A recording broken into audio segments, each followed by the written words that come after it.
Olá pessoal, hoje a gente vai começar a trabalhar um assunto chamado propriedades coligativas. E o nome do assunto é até bem bastante sugestivo. A palavra coligativa lembra o quê? De coligação. Uma coligação lembra de uma união. Então o que é que a gente vai estudar nesse sentido? Eu tenho uma solução, então numa solução eu tenho um soluto e um solvente, e esse soluto, ao ser adicionado a um solvente, ao formar uma solução, haverá uma atração entre eles. Essa atração, essa coligação, vai terminar afetando a propriedade, a característica do solvente puro. Então, quando você imaginar o quê? Eu tenho um solvente puro, imagine a água, então você tem as interações somente com a água. Quando eu jogo ali um soluto, você vai ter uma coligação entre esse meu soluto e meu solvente. Essa coligação, esse efeito que vai ocorrer na adição de um soluto, e aí para isso ele tem que ser não volátil, porque para estar coligado ele não pode ser um soluto volátil, senão ele evaporaria e não estaria mais junto, formando uma solução. Então, o que é que vai acontecer quando a gente adicionar um soluto com essa propriedade desse solvente? Então, o estudo das propriedades coligativas de uma solução, só existe propriedade coligativa trabalhando as soluções, é justamente qual é o comportamento que vai existir ao adicionarmos um soluto em determinado solvente. E é interessante a gente prestar atenção e entender que o efeito causado pela adição desse soluto vai depender exclusivamente da quantidade de partículas, da concentração de partículas do soluto. Não vai interessar para a gente nunca a natureza desse tipo de soluto. Ou seja, o estudo coligativo, entender essa coligação, como eu estou brincando com vocês, entre o soluto e o solvente, alterando a propriedade do solvente, ela vai ser estudada apenas pela quantidade de soluto que vai estar disperso. Quanto mais soluto tiver dentro de uma solução, maior a minha coligação. Quanto mais gente eu tiver numa sala, maior a interação entre essas pessoas. Então, o efeito coligativo ele não vai depender da natureza do soluto. Ele vai depender sempre da concentração de partículas que eu tenho ali na minha solução. Beleza? E aí a gente vai trabalhar com 4 tipos de propriedades coligativas, que são tonoscopia, onde a gente vai estudar de que maneira essa coligação, esse efeito da adição de um soluto, vai alterar a pressão de vapor. Nesse caso, já coloquei aqui, eu já sei que vai abaixar, mas a gente vai discutir logo mais o que é que vai acontecer. Então, a gente vai discutir de que maneira a adição de um soluto qualquer vai alterar a pressão de vapor. Nesse caso, abaixando a pressão de vapor. Depois, a ebulioscopia, que seria o estudo da influência de um soluto na temperatura de ebulição. Na crioscopia, de congelamento, de criogenia, a gente vai estudar, de novo, o que é que uma adição de um soluto, anota aí, não volátil, eu preciso estar coligado, vai promover a minha temperatura de congelamento. E por último, a osmoscopia, qual é o efeito da adição de um soluto na pressão osmótica. Então, esse é o estudo de uma propriedade coligativa. Estudar o que vai acontecer com a propriedade de um solvente ao adicionarmos um soluto, e aí, mais uma vez, independente da natureza dele, e sim da sua concentração, ao adicionarmos esse soluto, ele vai se coligar, ele vai interagir, ele vai estar junto com o solvente e ele vai terminar alterando essas propriedades do solvente. Tranquilo? Então vamos lá. A primeira propriedade que a gente vai estudar seria a tonoscopia, que vai ser justamente o que é que irá acontecer com a adição desse soluto na pressão de vapor. Então, antes de a gente discutir qual vai ser a influência do soluto na pressão de vapor, vamos tentar discutir o que é uma pressão de vapor. Beleza? Então, vamos imaginar aqui que eu tenho moléculas de água. Eu tenho uma água aqui no estado líquido. O que é que eu imagino? Vamos pensar uma temperatura qualquer. Não vou colocar 100 graus não, vamos colocar aqui 25 graus Celsius. O que é que pode estar acontecendo a 25 graus Celsius? As moléculas que estão aqui na superfície, elas têm uma força de coesão. Até a gente chama isso uma tensão superficial. E aí, quanto maior a força de coesão, maior a minha tensão. Então, quando você está a 25 graus Celsius, parte dessa energia absorvida por essa molécula vai fazer com que essas ligações das moléculas na superfície, essas moléculas consigam romper e entre em evaporação. Nesse momento, você vai começar a ter vapor aqui dentro do seu sistema. Então, vamos lá. Para que haja um processo de evaporação, é necessário que as ligações químicas dessas moléculas que estão aqui na superfície desse líquido se rompam. Beleza? Vamos continuar. Então, quando essas moléculas rompem essa ligação, ela tende, então, a passar para o estado de vapor. Vai passando para o estado de vapor. O que é que a gente pode imaginar? Vai chegar um momento onde essas partículas do estado de vapor também vão colidir entre si. Então vai chegar um determinado momento que você vai ter uma quantidade de vapor X, não interessa essa quantidade a princípio, né? Que essas moléculas ao colidir, elas vão voltar a ser líquido. Neste momento onde o processo de evaporação se iguala ao processo de condensação, ou seja, nesse equilíbrio físico entre evaporar e condensar, nós vamos dizer que nós temos a nossa pressão de vapor. Então vamos lá. O que é a pressão de vapor? A pressão de vapor ela vai se dar a partir do momento que você apresentar um equilíbrio físico dinâmico. Por que dinâmico, professor?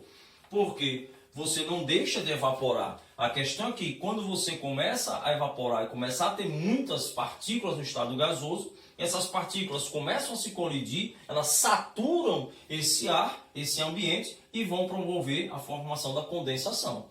Quando esse equilíbrio físico dinâmico for atingido, que equilíbrio? O processo de evaporação for igual ao processo de condensação, a gente tem nossa pressão de vapor. Beleza? Então, o que é que a gente pode raciocinar em cima disso? Que a gente tem duas variáveis para definir essa pressão de vapor. Primeira variável, a volatilidade. E a gente sabe que a volatilidade está relacionada diretamente com a força de ligação. Meu exemplo aqui eu coloquei a água. A água a gente sabe que entre elas tem uma força de coesão muito grande, porque dentre as moléculas ela tem a famosa ligação de hidrogênio. Então, se eu tirar a água aqui e colocar aqui uma outra substância, vamos imaginar aqui uma acetona, um CH3, C+O, CH3. Você não tem mais uma ponte de hidrogênio, uma ligação de hidrogênio. Você tem agora de polos permanentes. Você tem uma ligação mais fraca. Se essa minha ligação é mais fraca, olha lá, se essa ligação é mais fraca, maior a tendência de esse líquido evaporar. E se esse líquido evapora com maior facilidade, você passa a ter uma maior pressão de vapor. Eu coloquei um DDP aqui, eu coloquei uma acetona. Se eu colocasse gasolina, gasolina é um hidrocarboneto. Os hidrocarbonetos são apolares, dipolos induzidos. Mais fraco ainda, maior a tendência a evaporar. Evaporando com maior facilidade, maior a pressão de vapor. Então eu posso dizer que a volatilidade ou a força da ligação é uma variável da pressão de vapor, onde a gente pode afirmar que uma ligação de hidrogênio, por ser mais forte do que um DDP, que é mais forte do que um DI, eu posso afirmar então que, claro, de uma maneira generalizada, que um DI tende a ter uma pressão de vapor maior, generalizando, porque vai depender do tamanho de cadeia, isso tudo. Mas generalizando, eu posso dizer então que um DI, por ter interações mais fracas, ele vai ter a tendência a evaporar com maior facilidade. Certo? Eu posso até dizer o quê? Que tem pouca tensão superficial, que a gente chama de tensão, essa força de coesão. Quanto mais fraca a força de coesão, a tendência é escapar. Então, volatilidade está relacionada diretamente com a força da ligação. Segundo, temperatura. Também tranquilo. Se eu imaginar que o processo de evaporação ele vai se dar quando essa energia for suficiente para romper, se você aumenta a temperatura, você aumenta a agitação. Então, a tendência é evaporar. Evaporando, você aumenta a pressão de vapor. Então, a temperatura, quanto maior a minha temperatura, maior será a minha pressão de vapor. Então vamos lá, essa foi a primeira parte. Daqui a pouco a gente vai discutir, continuar a aula, e a gente vai discutir qual é o efeito coligativo quando eu colocar em um soluto, quando eu começar a coligar. Beleza? Mas antes disso, o que é a minha pressão? Pressão vai ser aquele momento onde eu atingi o meu equilíbrio físico-dinâmico, ou seja, quando as moléculas que estão evaporando se igualem às moléculas que estão condensando. Então, quem vai definir, a princípio, a minha pressão de vapor é a tendência de evaporar. Quanto maior a tendência de evaporar, quanto maior a capacidade de evaporar, maior será a minha pressão de vapor. Então, as duas variáveis, a volatilidade ou força da ligação, por favor, e a minha temperatura. Ok? Vamos lá, então vamos continuando. Então, vamos lá. A gente chegou à conclusão que o aumento da temperatura vai aumentar a energia cinética dessas partículas na superfície da água, facilitando o processo de evaporação. Aumentando a evaporação, você vai ter maior pressão de vapor. Vamos colocar isso então num gráfico, certo? Vamos imaginar aqui então um gráfico de pressão em função da temperatura. A gente chegou à conclusão que o aumento da temperatura aumentará a pressão. Então a gente vai chegar num gráfico aqui, hipotéticozinho, de um solvente aqui X qualquer, onde o aumento dessa minha temperatura faz aumentar a minha pressão. Bem tranquilo. Vamos fazer então agora um segundo experimento, trabalhando com solventes diferentes, ou seja, com a segunda variável que foi a volatilidade. Então trabalhamos temperatura em função da pressão, agora vamos passar temperatura, pressão e a volatilidade. Então vamos colocar primeiro aqui um soluto, um solvente, me perdoe, X qualquer, imaginando, digamos, que X aqui seja água. Se eu estou imaginando X a água, eu já estou imaginando uma ligação de hidrogênio, uma força de coesão, uma maior dificuldade de passar para o estado de vapor. Se eu pensar agora num soluto um pouco mais volátil, vamos pensar aí num éter. No éter, né? Lembra lá, o éter você tem R-O-R, é uma molécula que tende a ser polar, mas não faz a ligação de hidrogênio. Então é um pouco mais volátil. Como é que ficaria o nosso gráfico? O que é que eu posso imaginar? Que a uma mesma temperatura, vamos pegar uma temperatura aqui qualquer, temperatura X, esse éter precisará de menos energia para poder evaporar. Então, a mesma temperatura, você vai passar a ter mais partículas do estado de vapor. Então, o seu gráfico ele vai ser nesse sentido. Então, aqui seria o meu éter.